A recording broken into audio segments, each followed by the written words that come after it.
But Magnus in the last round, he nearly got checkmated in the exact same way as he was checkmated last week in round 1. Yeah, he's got to watch out for that checkmate. You might have to teach him some lessons there, David, in the future. And we're now in, and wow, this guy's got a lot of pictures going through. So it's like a dating profile here. Swipe, swipe, swipe. Chess Tinder on the case. Okay, Nitish. Nitish has played the Scandinavian Defense. I don't know if that's in honor of Magnus Carlsen, his opponent here. We're seeing that real play out. But yeah, it's a twist on the Scandinavian Defense, going after the white pawn with the knight rather than the queen. Magnus playing it very, very safe here. Yeah, he needs to stop putting his king on h6, h5, Magnus, because he always gets mated by this rook on h7. And if his opponent was just slightly more accurate, had slightly more time, it would have happened again. Yeah, it just came down to the clock that last game. And Magnus, it is part of the game, the clock. And his opponent did miss a win or two, but he survived. And that's the main thing.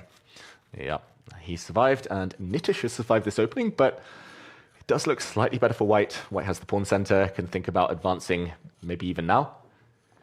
And in general, top grandmasters, they tend to value their space.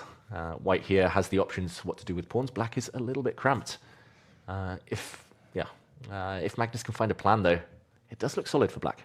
Yeah, black's very solid, and then black's got rid of this light square bishop, and that's what you need to do in this structure. So all your pieces are okay. There's not really any weaknesses, but can he take that pawn? That is the big question here. If he can take it, then he will, but I guess the queen is a goner if he does. And white's using that space advantage to push black back here, and you'd rather be white in this kind of position just because of the space, and you have more squares to maneuver your pieces on. Yeah, the trap here is that if this pawn is taken, one white rook will slide across, and if the queen continues grabbing pawns, the other white rook might just slide across. And he is thinking about it though here, Nitish. He is tempted to play it. Let's check out what he's saying. Can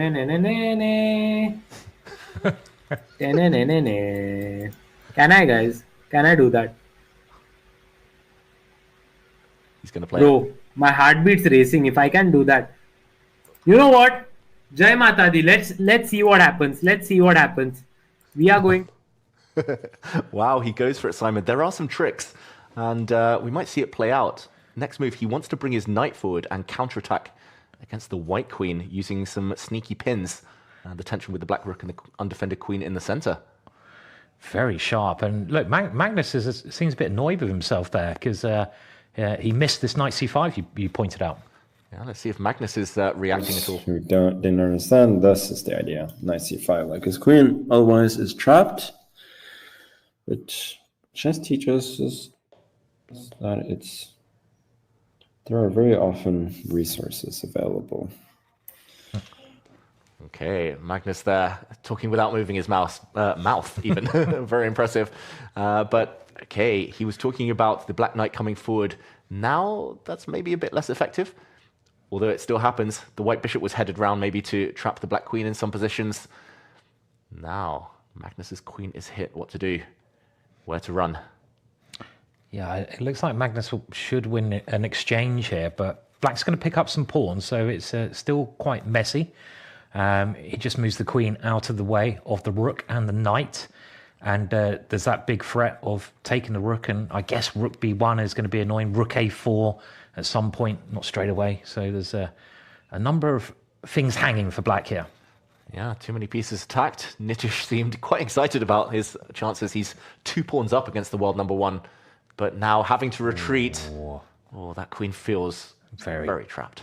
Yeah, I mean, you could go rook b1, but do you want to take the rook first? I mean, there's a number of tempting moves here, because if you go rook b1, black's going to get a couple of pieces for the queen. So it's kind of just working out what material you want to win in this position. And Magnus has plenty of time to calculate this. What would you do, David? Would you take the rook or would you attack the queen? I would take something. I would probably play that move that Magnus just played, and the eval bar slides back to the center. Magnus seemingly not on form today. Not that he's threatening. Yeah, just threatening my... Yeah, that's not good. Just completely forgot that he's... Or missed. Oh, Magnus is missing stuff. Yeah, it's surprising. I mean, often it takes the players a bit of time to warm up, get into the competition. But he's one of the most critical people of his own play, Magnus, and you see this even when he wins tournaments. He can get quite upset because he didn't play as well as he knows he's capable of playing. And I think this mindset is a very, very good mindset for being becoming a better player. But even though you got that extra queen, Black's, I think, quite solid here, and you have to win this game. Yep, still a lot of work to be done, and the material count currently is a queen for a rook, bishop, and 2 pawns, if I'm counting correctly. So actually, Black is surprisingly material up. There was a big threat in that position. Oh, big blunder there from Nitish. I think he forgot about this move. Rook takes bishop, eliminating a defender of the rook.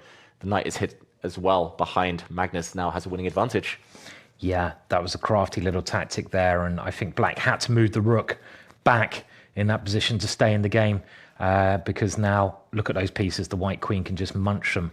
Munchy, the rook first, and even the knight given a chance. So this is bad news for Black. Yep, he'll emerge with the queen for rook advantage there. Black will have a couple of pawns, but Nitish is struggling to survive this one. The knight moves. The very minimum, you can take that knight with your rook. There we go. Magnus does play that move, and we'll see the queen versus rook dynamic. It's like a game of just mopping up here. Just have to collect all the pawns, and Magnus gets the win. Yeah. So interesting game, though. There's some tactical moments there that both players had